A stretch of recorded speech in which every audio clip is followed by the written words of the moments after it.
Thank you. Toda Rabba. Thank you, dear brothers and sisters.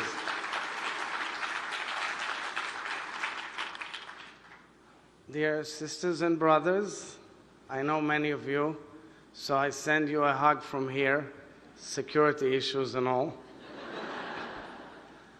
But truly, achayot v'achim, as we say, as we come together in Washington, D.C., the capital of our greatest ally and friend, 101 Israeli women, children, and men are still missing. They have been held in brutal captivity by Hamas terrorists, enduring hell for over 400 days. With us here today are the families of Yair Veitan Horn, Arbel Yahud, Romy Gonen, Keith Siegel, Sagi Dekel Chen, Omer Nutra, Itai Chen, and Nimrod Cohen. Their loved ones.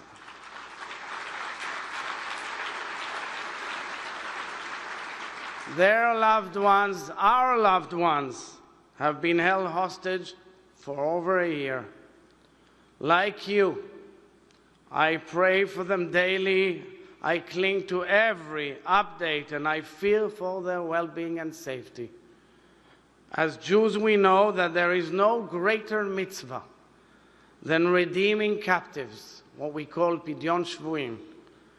So we must all do more. We must use every tool at our disposal and every platform within reach to bring them back home, every single one.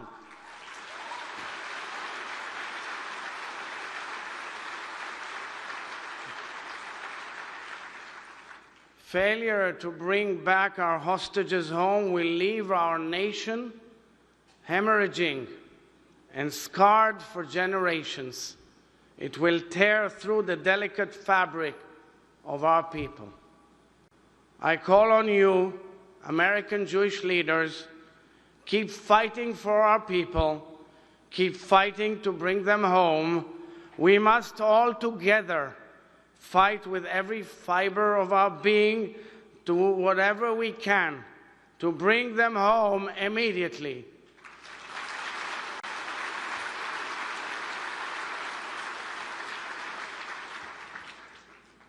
I know we all share deep love and concern for our brave IDF soldiers, our Chayalim. This morning we received yet another crushing reminder of the heavy toll this war has taken.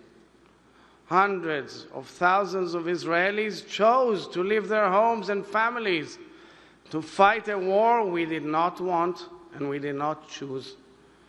They have been fighting on our behalf. They have been fighting on your behalf. We all pray for their success. May God bless them and keep them.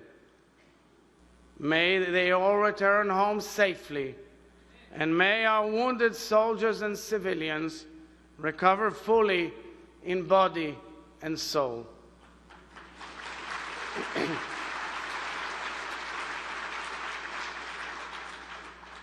Dear friends, as President of the State of Israel, I congratulate President-elect Donald Trump, a champion of peace and cooperation and a great friend of Israel. In our conversation just a few days ago, following his election, we spoke of the urgent need to bring our hostages back home. President Trump reiterated his love for Israel. I thanked him for his friendship and wished him every success in leading Israel and the Middle East towards a future of security and prosperity. I take this opportunity to express gratitude and admiration to the 46th President of the United States, my dear friend Joe Biden, for his lifetime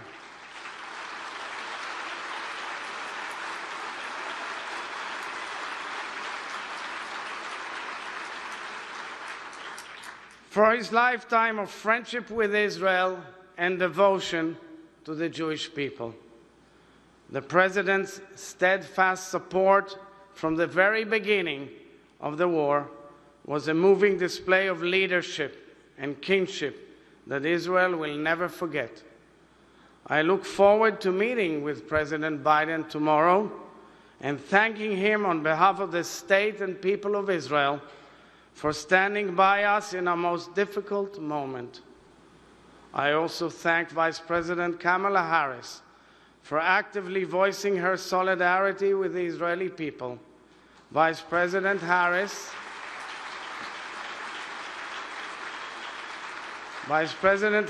and I have known each other for a number of years.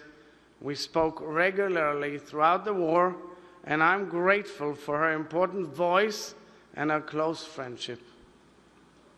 Dear friends,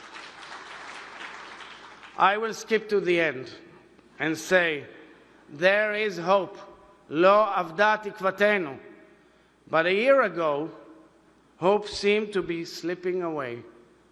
On the evening of last year's Simchat Torah, October 6, 2023, many of us danced and rejoiced with the Torah scrolls that have infused our lives with meaning. The next morning, October 7th, we were awakened by sirens and cries for help. The world we knew had shattered.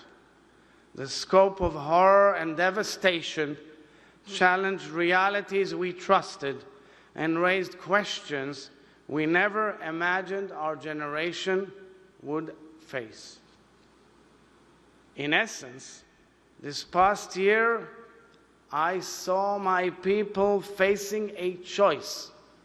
And I saw my people, the people of Israel, choosing life.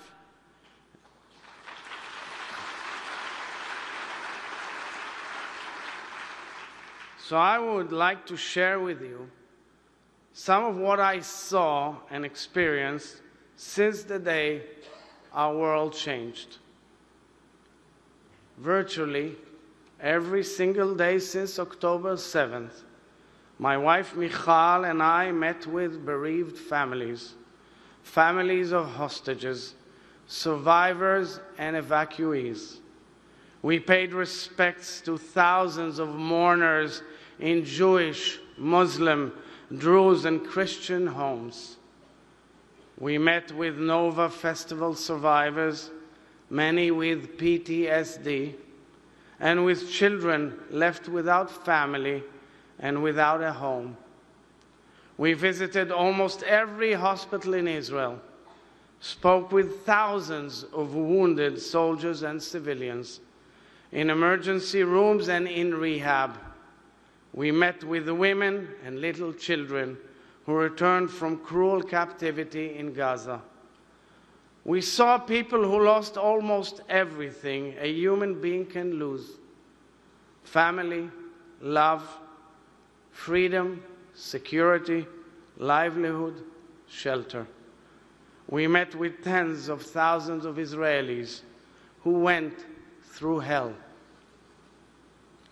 One of the profound moments I experienced this past year, a moment which I will carry with me as long as I live, was standing at the bedside of IDF Captain Ro'i Nahari, a 23-year-old paratrooper platoon commander, lying in Soroka Hospital, surrounded by his family. On October 7th, Ro'i dashed southward without hesitation, together with his team. They saved countless lives in a courageous battle in Kibbutz Kfar Aza, until Ro'i was fatally wounded. As their son took his final breaths, Ro'i's parents asked Michal and me to come into their hospital room to be with their family in their most sacred, intimate moment, their moment of parting from their beloved Ro'i. We saw a mother and a father, Iris and Ronen, standing heartbroken, yet upright. We saw siblings lifting their eyes with tears and pride. We saw Roy's twin brother, Bar, also an officer in the paratrooper, lying on him, holding him, weeping uncontrollably, unwilling to part. I will never, ever forget saying goodbye to a hero I did not know. By saluting Roy during those agonizing moments, his family chose to honor the values for which we are holding this state, the values for which he died, and the meaningful life he lived. I said to Roy's family what I would later repeat to nearly 1,000 bereaving families. Michal and I would meet throughout the year. I cannot change the terrible fate. It is indeed terrible. But as President of the State of Israel, I have the unique honor and privilege of looking into their eyes and saying thank you on behalf of the people and nation of Israel. Last month, dear friends, as we marked 1 year to that Black Sabbath, Michal and I traveled to nearly every community attacked by Hamas on October 7th, beginning at 6:29 a.m. at the Novel Festival site. At every stop of the 3-day journey of remembrance and reflection, we lit a Yortzeit candle, laid a wreath, and prayed for the hostages' return. In each of these encounters, with warriors on the front line and warriors on the home front, we were welcomed with broken hearts and the mighty spirit of Israel. We saw communities literally rise from the ashes, choosing life and beginning to rebuild. This is where it dawned on me that what makes us the eternal people, Am HaNetzach, is our insistence on choosing life. We are a nation that chooses life. Yes, yes.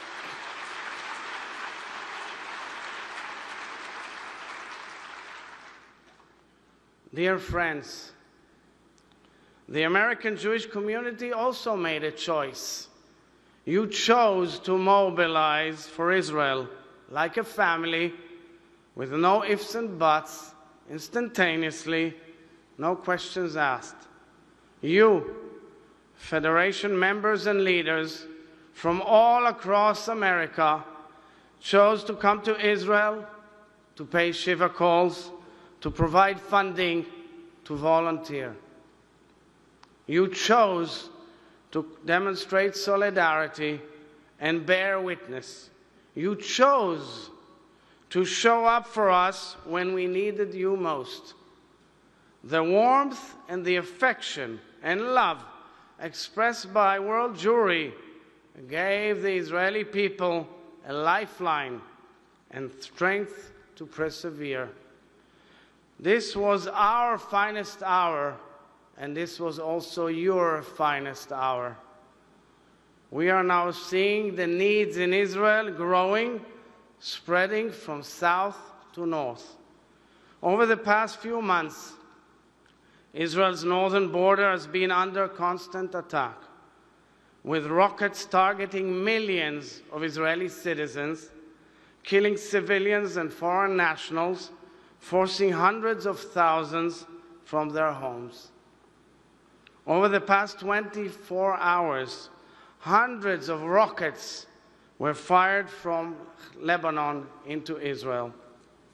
And yet, while still under fire, we are beginning to rebuild, because we are choosing to ensure the safe return home of our citizens up north and down south. Yes, thank you. The challenges are great, and the needs will be substantial. I applaud the Jewish Federations of North America for your remarkable efforts throughout the year, and I commend the JFNA for choosing to launch your new campaign to meet the growing needs. This past year, I had the pleasure of working closely with the outstanding JFNA leadership, Chairperson Julie Platt,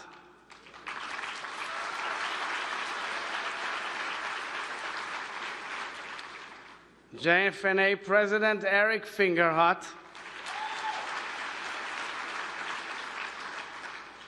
campaign co-chairs Steve Hoffman and Jeff Schoenfeld, and head of your Israeli office, Becky Caspi, and her team. Along with many, many distinguished board members and federation presidents who all demonstrated Jewish public service at its best. You truly made a difference. I thank you all for leading this magnificent, historic operation, and I cherish the trust and the friendship which we share. Dear friends and dear family, the global Jewish community faces considerable challenges. The terrifying scenes from Amsterdam just a few days ago, in which Israelis and Jews ran for their lives in the heart of a European city, invoked dark images we declared never to see again. The civilized world cannot tolerate a mob seeking out Jews, and we will not allow this to be normalized.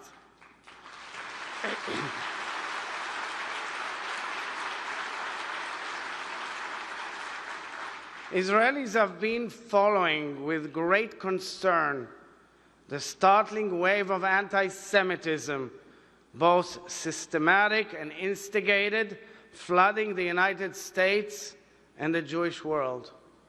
We see the widespread hatred and the infectious ignorance and our hearts ache. The well-being of Jews in the United States, in Europe, and all around the world is intrinsic to who I am as a Jew and as an Israeli. And speaking here as the head of state of the only nation-state of the Jewish people, it is clear this is a struggle which we share and a challenge we face together. Thank you. I am deeply invested in this urgent battle, and I applaud each of you for choosing to be at the forefront, working with Jewish organizations all over the world and communities to safeguard the Jewish people. Much of the anti-Semitism which we are seeing is an evolution of the age-old hatred of Jews. But for many years now, we have seen the engine behind the modern-day anti-Semitism, the Iranian regime and its allies. The Iranian regime calls for the annihilation of the State of Israel openly and blatantly, and is seeking nuclear weapons. It is truly an empire of evil, spreading hatred throughout its numerous proxies, social networks, and agents all over the globe. The Ayatollah regime is our enemy because of its intentions and actions. And still, we must differentiate between the regime and the Iranian people who deserve better.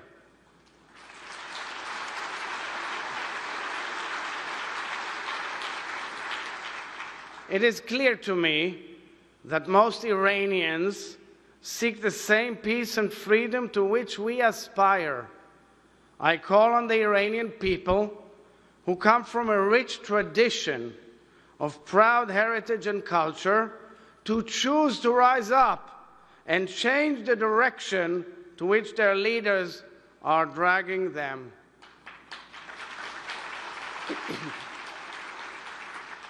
Israel is slowly tipping the balance of power in its multi-front war against Iran and its proxies. From here in Washington, D.C., I call on the free world to challenge the barbarism with force and conviction, without fear, united with our allies, chief amongst them, the United States of America.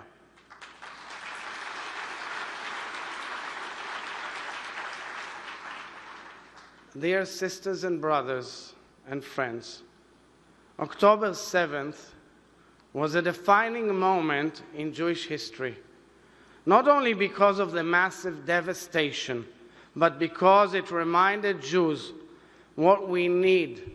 We need each other, and that we have each other. We have all seen how much strength we can summon and how much comfort we can draw from choosing to come together as one people. A number of months ago, I launched my presidential initiative titled Voice of the People, Kol Ha'am. With the combined efforts of our extraordinary partners, Voice of the People will serve as a global Jewish task force offering practical solutions for the matters most concerning the Jewish people. Because the only way to navigate the challenges our people are facing is to face them together as a people. The countless examples of pure courage and sacrifice that I was fortunate to learn about reminded me again and again that we are an eternal people, not because we are survivors, but because we are believers and because we are fighters.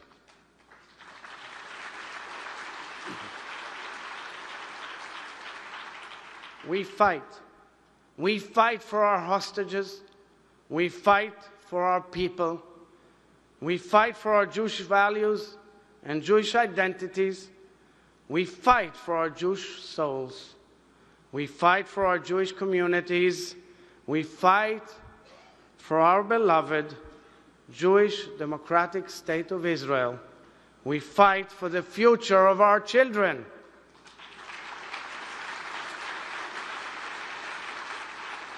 We are eternal because of the choices we make, because we choose life, because we choose each other.